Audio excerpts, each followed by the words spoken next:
मेरा नाम सनम है और मेरी उम्र 20 साल है। अमीर होने की वजह से रज़ा ने मुझसे ज़बरदस्ती शादी की थी। वो मुझ पर रोज़ जुल्म करता। शादी के चंद माह बाद जब मैं माँ बनने वाली थी तो मैं अपने शोहर से ये बात छुपाई कि वो मुझे निकाल ना दे। लेकिन एक दिन उसे मेरा बढ़ता पेट देख शक हो गया। तो उसी रात दीवान की किस्त नंबर 17 रज़ा सनम को बाहों में लिए हवेली के अंदर आया और सनम शर्म और डर से घबरा गई। ये आप मुझे कहाँ ले आए? रज़ा मुझे जाने दें, मैं बहुत लेट हो चुकी हूँ। सनम रज़ा की पेशकदमी को रोकता हुआ बोली, ये मेरे दोस्त की हवेली है और आई थी तुम तो अपनी मर्जी से, लेकिन जाओगी मेरी मेरी मर्जी से। तुम मेरे साथ गेस्ट हाउस चलो। रज़ा हुक्माना लहजे में बोला, नहीं अरसम भाई मुझे लेने आने वाले हैं और मैं कोई तमाशा नहीं करना चाहती। सनम रज़ा के सीने पर हाथ रखकर मोहब्बत से कहा, मेरे सवालों का जवाब दो, फिर चली जाना। कौन से सवालात? सनम जज्बज हुई, अरसम तुम्हारा भाई कैसे हुआ? तुम तो आगा साहब की इकलौती औलाद थे। फिर रज़ा कुछ और कहता इससे पहले ही सनम सिसकती रोती हाथ पैर पटकती हुई दौड़कर दाखिली दरवाजे की तरफ बढ़ गई। आगा जान सनम साहब से लिपटती फूट फूट कर रोने लगी। तुम्हारे सवालों का जवाब सनम के पास नहीं है, लेकिन मैं तुम्हें बताता हूँ सनम मेरी मेरी मेरी बेटी नहीं है। आगा साहब ने सनम को खुद से अलग करके अपनी उंगलियों से उसके आंसुओं को साफ करने लगे। आप झूठ कह रहे हैं। सनम एकदम चीख पड़ी। सनम जान बच्चों के जैसे बातें ना करें। आगा साहब उसके गालों में हाथ रख कर सख्ती से बोले, आप क्यों मेरे साथ ऐसा कर रहे हैं?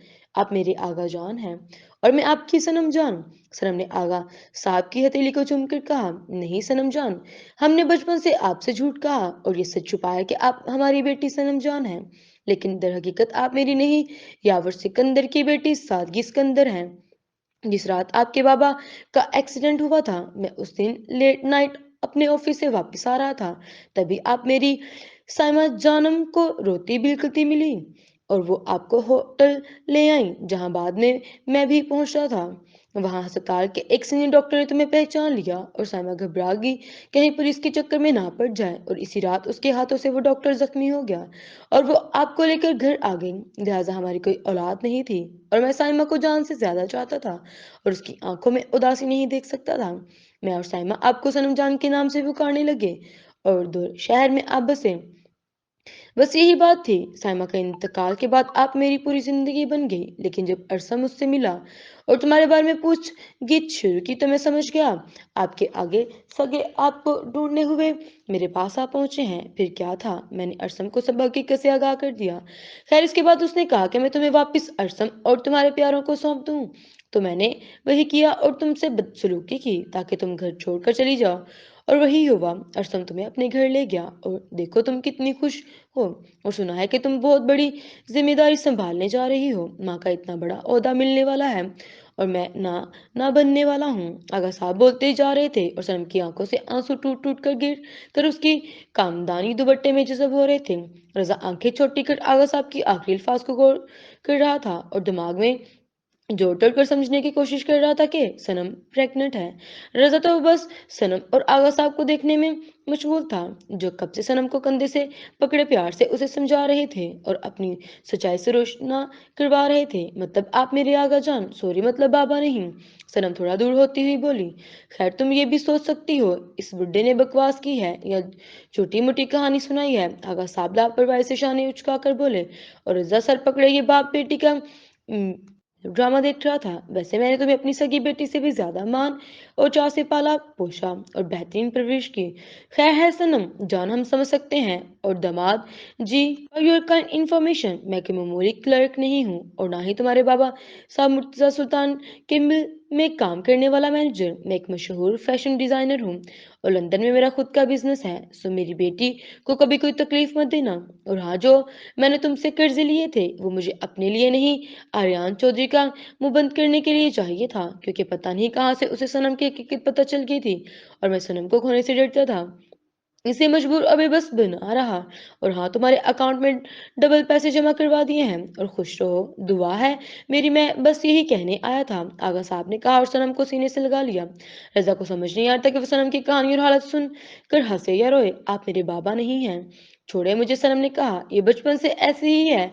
इसका रिकॉर्ड एक जगह अटक जाए तो मुश्किल ही वो इस बात से आगे बढ़ती है। सनम का माथा चूमकर आगा सागा हंस दी तो सनम ने रूठे बच्चों की तरह अपना दामन छुड़वा लिया और उसका दिल किया कि वो बस कुछ देर के लिए रहे। इतनी बड़ी हकीकत को जानने के बाद सनम को थोड़ा वक्त चाहिए था। इतनी आसानी से वो ये सब हजम नहीं कर सकती थी। मैं ये शादी नहीं करूंगी, गुल ने सर पर हाथ मारकर कहा। अच्छा, लेकिन वो क्यों? सारम बहुत अच्छा लड़का है, ऊपर से मामूजाद भाई, और तो और काफी अच्छा खानदान है। गजाला बेगम ने उसे समझाने की कोशिश की। अम्मी प्लीज नहीं, मुझे नहीं करनी, खुदा का वास्ता, और देखे जबरदस्ती ना करें मेरे साथ। मुझे अभी बीएड भी करना है और पढ़ाना भी है आगे। और सारम भाई मुझे सगा भाई लगता है, और कहाँ के रिश्तेदार निकाल लाए आप। मुझे नहीं करनी किसी से भी शादी। मैं आगे बढ़कर कोई अच्छी नौकरी करूंगी और फिर अपने घर की हालत सुधरूंगी। देखे ना अम्मी, हम कितनी तंगी का शिकार हैं और ऊपर से कर्जे कितने ले रखे हैं। ऐसे में मेरी शादी कर देंगी तो कोई हाल नहीं होगी, ऊपर से कर्जदार सर पर आ बैठेंगे। गुल ने नागवारी से कहा तो गजाला बेगम खामोशी से उसके तकने लगी। आप अपनी यूनी में किसी को पसंद करती हो क्या? अगर है तो बता दो, मैं वहां बात चला कर देखती हूँ। दिमाग में फतूर आ गया है क्या? मुझे कोई पसंद नहीं यार, कुछ करना चाहती हूँ जिंदगी में, और मुझे मुझे सुकून से रहने दे। शादी ब्याह के ख्वाब देखने छोड़ दें। गुल भुना कर बोली। चलो मेरा फिर बेटा, मुझे क्या, तुम्हें जिस चीज में खुशी मिल रही हो वही करो, मेरी दुआ तो तुम्हारे साथ रहेगी। मैंने तुम्हारे साथ कौन सा जबरदस्ती करनी है? शादी करनी है तो बता देना। गजाला बेगम ने गुल को घूरी से नवाजा और गुल सोफे पर अपनी किताब उठाकर वापस पढ़ने में मशगूल हो गए। शादी ब्याह के गाने गाओ, बजाओ, नाचो, कैसा नहुसजदा हमारा घर लग रहा है। रजिया मिसबा के गले लगते हुए बोली, जिस पर मिसबा बड़ी मुश्किल से अपना गुस्सा जब्त कर पाई। हाँ बेटा, तुम ही कुछ हिला गुला गुला करो घर में, क्योंकि मैं बड़ी बेटी गुल को तो फाइनल इम्तिहान है और मैं अकेली रही। तुम्हारे मुर्तजा अंकल, और वो तो क्या ही कहूँ अंकल, उनका जैसा जैसे तो वो बेटी की बारात के दिन में भी ऑफिस में बैठे रहे। जरनूर बेगम हंसकर बोली। मिसबा हाथों की मेहंदी सूखने का इंतजार कर रही थी। वो मेहंदी के सूखे ही अपने कमरे में जाना चाहती थी। रजी ने गाने बजाने का इंतजार किया और मिसबा और रजिया के दोस्तों ने खूब ही जमकर नाच गाना किया, और जरनूर बेगम बाहर की और घर की तैयारी में बिजी थी। सारे काम पड़े थे और अरसम की वहां से तैयारियां मुकम्मल हो गई थी। रजा ने भी बाकी इंतजाम करवा दिए थे।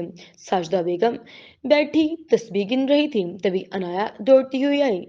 मम्मी डार्लिंग, जल्द देखिए आज मैं कौन सा ड्रेस पहनूं, ये पिंक या पर्पल? गुलाबी रंग ये पहनो, तुम पर जचता है। और सनम क्या कर रही है, उसका ज्यादा से ज्यादा ख्याल रखो, ये कुछ महीने बहुत नाजुक होते हैं। सादा बेगम हल्का सा सर को जुम्बश देकर बोली। ओके मम्मी, समझ गई। वैसे तो वो सो रही है। अनाया उछलते कूदते वहां से चली गई। सद बेगम सोचने लगी, अब अरसम के निकाह के बाद अनाया की भी रुखसती करवा दी जाए। वैसे भी माजिद अमेरिका से वापस आ चुका था। सादा बेगम अपनी सोच में गर्क थी और सनम सोती जागती कैफियत में अपने कमरे में लेट कर थी। या खुदाया, बहुत दर्द हो रहा है, अब बर्दाश्त नहीं हो रहा। सनम बड़बड़ा कर उठ गई। रजा रजा नाराज था सनम से, क्योंकि इस रात के बाद से रजा उससे कोई बात नहीं की थी और जानबूझकर उससे टीस कर रहा था। और सनम जानती थी कि वो नाराज था क्योंकि उसने अपनी माँ बनने वाली बात को छुपाई थी। सनम पेट पकड़ कर बैठ गई। माँ, अनाया डैड कोई है, जल्दी आइए, मुझे बहुत घबराहट सी हो रही है, सर चकरा रहा है। सनम चीखते हुए कराने लगी। क्या हो गया? सनम अनाया के कमरा सनम के कमरे से लगा हुआ था। वो सनम की आहो पुकार सुनकर भागती हुई आई। प्लीज डॉक्टर के पास ले चलो, पेट बहुत दर्द कर रहा है और सांस लेने में बहुत दिक्कत हो रही है। डैड और भाई को कॉल करो जल्दी, सनम पेट पकड़कर बोली। अनाया ने झट से अपनी फैमिली डॉक्टर को कॉल किया तो डॉक्टर सुनाया आधे घंटे के अंदर आ गई। डॉक्टर सुनाई ने मुस्कुराकर कहा, बेबी पेट में हलचल और हरकत कर रहा है, इससे थोड़ी तकलीफ हो रही है और ऐसी हालत में होता रहता है। सनम का बस डिहाइड्रेशन हो गई थी क्योंकि मेडिसिन चेंज कर डॉक्टर सुनाया चली गई थी। सादा बेगम के दिल में सुकून सा आया था और अरसम ऑफिस से भागता हुआ जल्दी घर आया था। ये सब क्या है मोम? मुझे लगता है कि सनम को हॉस्पिटल में एडमिट करवा देना चाहिए ताकि उसका मुकम्मल इलाज हो। घास पर चढ़कर आए हो, कुछ नहीं समझते हो, और वहां थोड़ा बड़ कम करो। अगर ज्यादा दिमाग चलाना है ना हो तो अपनी बीवी का दिमाग खराब करना और जा अपना काम करो, औरतों के मामले से दूर रहो। सादा बेगम ने झिड़का तो सनम और अनायत दोनों जोरों से खिलखिलाकर हंस दी। सनम बेटा, तुम आराम करो, और हाँ, ये लाल जोड़ा मैंने तुम्हारे लिए खास बनवाया है। अभी वैसे भी तुम ज्यादा भारी कारामत सूट नहीं पहन सकती, इसे लो गाउन, फ्रॉक और प्लाजो और शाल अच्छे से अपने ऊपर ढांकना ताकि तुम्हारा उभरा हुआ पेट ना दिखे। तुम अनाया के साथ रहना। मैं शादी और रस्मों के दौरान शायद थोड़ा परेशान रहूं और मशगूल रहूं। तुम घबराना मत और ज्यादा स्ट्रेस मत लेना, और अगर हल्का सा भी मिजाज खराब लगे तो अपने कमरे में चली जाना। वैसे भी हम लड़के वाले हैं और लड़की हमारे यहाँ ही रुखसत होकर आएगी। इससे ज्यादा तुम्हें रस्मों और भीड़ भाड़ में पेश पेश रहने की कोई जरूरत नहीं है। साजदा बेगम लंबा चौड़ा भाषण देने लगी, जैसे सनम ने कान दबाकर सुन लिया। सनम को वैसे भी आजकल कोई खुद की जिस्मानी कैफियत, ज़हनी कैफियत और अपने दिल की जज्बात समझ नहीं आ रहे थे। बहुत अजीब सा लग रहा था, कुछ खालीपन का एहसास था। कुछ तो अजीब सा था, वो समझ नहीं पा रही थी। अगर जान पता नहीं कहाँ चले गए थे, और रजा भी कल फिर से गुरुस्पन पर उतरा था। ये दोनों मेरी समझ से बाहर हैं, सब मिलकर मुझे पागल बनाते हैं और नाराज भी मुझसे ही होते हैं। सनम सोचकर अंदर ही अंदर कुल्स गई। रजा तैयार होने में मशगूल था। काला कुर्ता पजामा पहनकर वो अपने स्लीप को ही कोनी तक फोल्ड कर रहा था। संगार में अपना महंगा परफ्यूम उठाकर खुद पर छिड़का और बालों को सलीके से झील से सटकर अपना फोन उठाया। गेस्ट हाउस से बाहर निकल गया। मिसबा सीधा ब्यूटी पार्लर से शादी हाल में पहुंचने वाली थी। जरनूर बेगम और रजिया और मुर्तजा साहब बाकी मेहमानों के साथ सीधा धूमधाम से मैरिज हाल में थे। दूसरी तरफ अरसम और उसकी फैमिली भी बारात के साथ साथ निकल आ पड़े थे। गुल ने जबरदस्ती आई थी क्योंकि वो परसों उसके एग्जाम थे और वो बस बहन की खुशी में शामिल होने के लिए सफेद रंग का हिजाब और सिंपल सलवार कमीज पहने बैठी अनाया और सनम का इंतजार कर रही थी। अनाया को तो कोई फिक्र नहीं पड़ता, फर्क नहीं पड़ता था। उसके भी एग्जाम्स थे और सनम के भी। लेकिन सनम ने कई महीने पहले ही यूनिवर्सिटी जाना छोड़ दिया था और अनाया हमेशा पढ़ाई से लापरवाह रही थी। मुर्तजा साहब भी ग्रे थ्री पीस सूट पहने मेहमानों का इस्तकबाल कर रहे थे। अरसम के घर वाले भी पहुंच गए थे और सनम आते ही गुल से जा मिली। अनाया भी उनके साथ साथ ही थी क्योंकि शारदा बेगम की सख्त हदायत की कि वो सनम के साथ परछाई की तरह रहे। मेरी प्यारी सनम, मेरी मोटी सनम। गुल सनम को देख बहुत खुश हुई थी और उसका गाल पकड़कर खींच रही थी। कितनी ज्यादा मोटी हो गई हो माशाल्लाह, गोलू मोलू सा पेट, भरा आया हुआ बदन। गुल दांत दिखाकर शौर से हंसी। अनाया, तुझे क्या लगता है ये इस बच्चों की माँ बनेगी या ट्रिपल? देख के तो सही कितना भरा हुआ वजूद हो गया है। गुल अपनी शहादत की उंगली अनाया के कंधे से छूकर बोली तो अनाया हंस दी। बेशर्म, मैं जाकर गजाला माँ से तेरी शिकायत करूंगी। सनम मसनूई नाराजगी से बोले, बोल दो, लेकिन मैं पहले कह देती हूँ मुझे एक प्यारा सा बेटा चाहिए जो बिल्कुल रजा भाई की जैसा हो। गुल बक बक किए जा रही। चुप करो गुलनैन, कोई सुन लेगा तो क्या सोचेगा। ऊपर से यहाँ तुम्हारे मोम डैड भी आए हुए हैं। सनम जान तिथि मुर्तजा साहब भी यहाँ मौजूद हैं। गुल ने होंठों पर उंगली रख ली और यहाँ वहां देखने लगी। ये रजा भाई तुम्हें यूं दूर दूर से क्यों देख रहे हैं? कोई झगड़ा हुआ है क्या? गुल ने आहिस्ती से सनम के कान में फिसफिसाया। सनम ने खतरनाक नजर से गुल को देखा और फिर अनाया को देखा जो अपने फोन पर सेल्फी और वीडियो बनाने पर पूरी तरह डूबी थी। सनम जो उसका गिलास लिए बैठी बातों में खोई हुई थी। तभी उसे फिर से कुछ दर्द महसूस हुआ। सनम अपनी सोच यहाँ वहां करने की खातिर आगाजान के बारे में सोचने लगी, क्योंकि सनम की जिंदगी का आधा हिस्सा अपनी आगाजान की बाहों के झूले में गुजरा था। सनम को सब प्यारा इस दुनिया में सिर्फ और सिर्फ आगाजान थे। आगाजान के साथ बिताए पल को याद करके सनम का मूड खुशगवार हो जाता था। आई ऑलवेज मिस यू, सनम सोचने लगी। आगा जान इस वक्त कहाँ होंगे और पता नहीं उसे याद भी करते होंगे या नहीं। सनम यही सोच रही थी कि अचानक उसे उल्टी सी महसूस होने लगी और सर भी शदीद दर्द करने लगा। सनम ने चारों तरफ देखा, सारे लोग आ चुके थे। नहीं सनम, थोड़ी देर बर्दाश्त कर ले, उल्टी का मत सोच, कुछ और सोच। सनम अंदर ही अंदर खुद को हिम्मत देने लगी। आइन मैं खाने वाले स्टॉल की तरफ जा रही थी, मुझे भूख लग रही है। ठीक है, मैं चली जाती हूँ। अनाया भी उठती हुई बोली तो गुल भी चल दी। सनम का सर चकराने लगा और सनम खुद को कोसने लगी और सोचने लगी वो इस कदर नाजुक कब से हो गई। तबीयत हर वक्त खराब सा लगता। सनम चलते चलते रुक गई क्योंकि सामने रजा मुर्तजा साहब थे, उसके साथ फहाद साहब भी खड़े थे। सनम को देख मुर्तजा साहब के मुठ्ठियां कस गई और जबड़े बींच तो वो तनफन करते सनम करीब पहुंच गए। सनम को जिस बात का डर था वही हुआ, और खुद को वो कितनी देर पर्दे में रखती और सबसे छुपते फिरते। तुम यहाँ क्या कर रही हो? और तुम्हारी हिम्मत कैसी हुई यहाँ आने की? कौन लाया है तुम्हें? किसकी इजाजत से अंदर आई हो? मुर्तजा साहब सख्ती से बोले। सनम का सर फिर घूमने लगा और उसे थोड़ा सा अजीब सा लगने लगा। आप सनम से इस तरह क्यों बात कर रहे हैं? वहाद साहब सनम को कंधे से थाम कर बोले, आप नहीं जानते ये लड़की एक मकार है और मेरी रजा पर भी डोरे डालने की कोशिश की थी। मुर्तजा साहब सब भूल भूल आकर गुस्से से चीख कर बोले तो रजा ने गुस्से से आंखें मूंद कर खोली और अपने बाबा साहब के करीब चला आ गया। बाबा, तमाशा मत लगाइए और इस टॉपिक पर बाद में बात करेंगे। रजा अपने बाबा को समझाने लगा। तुम चुप रहो। मुर्तजा साहब खशमगीन निगाहों से रजा की तरफ देखकर बोली। जरनूर बेगम और रजिया भी वहां आ गई और भी लोग जमा होने लगे। उसका 2 टके का बाप आगा शहबाज एक नौकर, घटिया और लालची इंसान है जिसने अपनी अपनी बेटी को सामने की रातों की रात अमीर होने चाहा और ये लड़की उसने मेरे बेटे को वर्गलाया है। रजा को अपनी झूठी मोहब्बत के जाल में फंसाने की कोशिश की है। तुम इस लड़की को नहीं जानते हो। ये बड़ी अयार मकार और चालबाज लड़की है। मिर्जा साहब नफरत में भगो भगो कर तीर से हमला कर रहे थे जो सनम के सीने के आर पार हो रहा था। ये क्या बकवास है?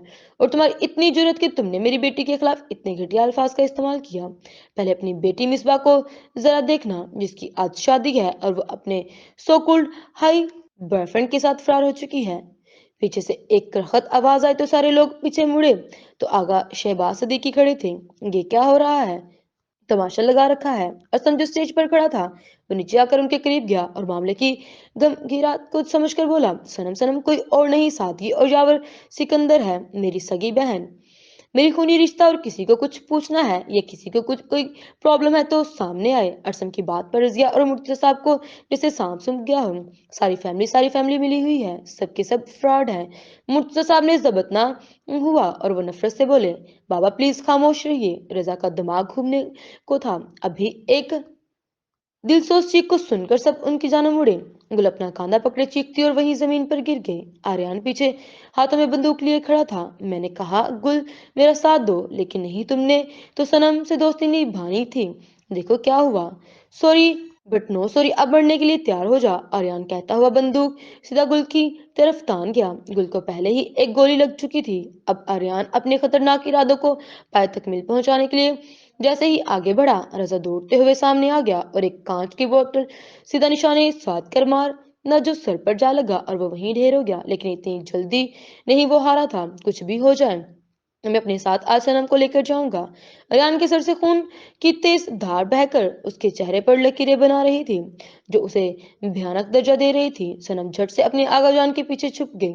सनम को अपनी फिक्र नहीं थी, उसे अपने बच्चे की फिक्र थी जो उसके वजूद में पल रहा था। रजा के 2-4 तेज मुक्कों ने ही आर्यन के होश ठिकाने लगा दिए। बंदूक छीनकर रजा ने आर्यन की जमकर पिटाई की। सनम चाहे सनम को लेने आया था, उसकी तरफ आंख उठाकर भी देखा ना तो तेरी आंख नोच कर कुत्तों को खिला दूंगा और तेरी बोटियां चील और जंगली जानवर नोच नोच कर खाएंगे। रजा ने गुस्सीला लात मारा और पुलिस को इन्फॉर्म किया जो आर्यन को घसीटती हुई अपने साथ ले गई।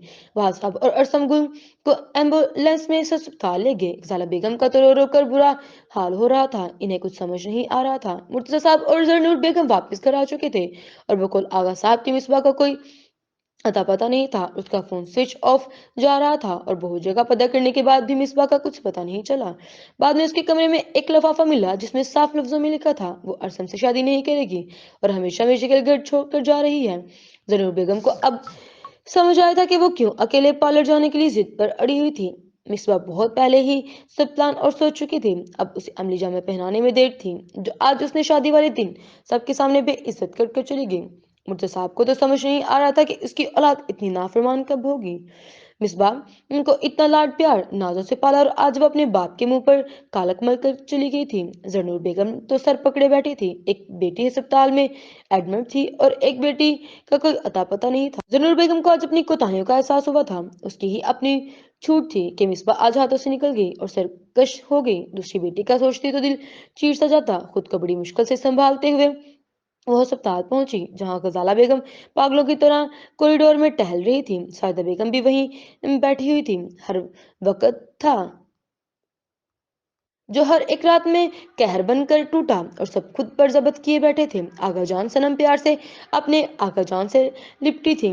मुझे जब भी आपकी जरूरत पड़ती है आप हमेशा वहां मौजूद होते हैं। सनम बच्चों की तरह अपने दोनों बाजुओं को आगा साहब की गर्दन पर बांधे उनके सीने से लगी थी। मैं अपनी सनम जान को ऐसे थोड़ी छोड़ सकता हूँ। मुझे हमेशा पता होता है आप कब कहाँ कमजोर पड़ती हैं और कहाँ मुझे आपके दफा करना है। आगा साहब सनम की पेशानी चूमकर प्यार से बोले, अच्छा अगर ऐसी बात है तो आपने मुझे रजा से क्यों नहीं निजात दिलाई थी और उसके पैसे ऐसे क्यों नहीं दिए? मुझे भी छुड़वा लेते इनकी कैसे? मैं ख्वामखा इतनी ख्वार हुई।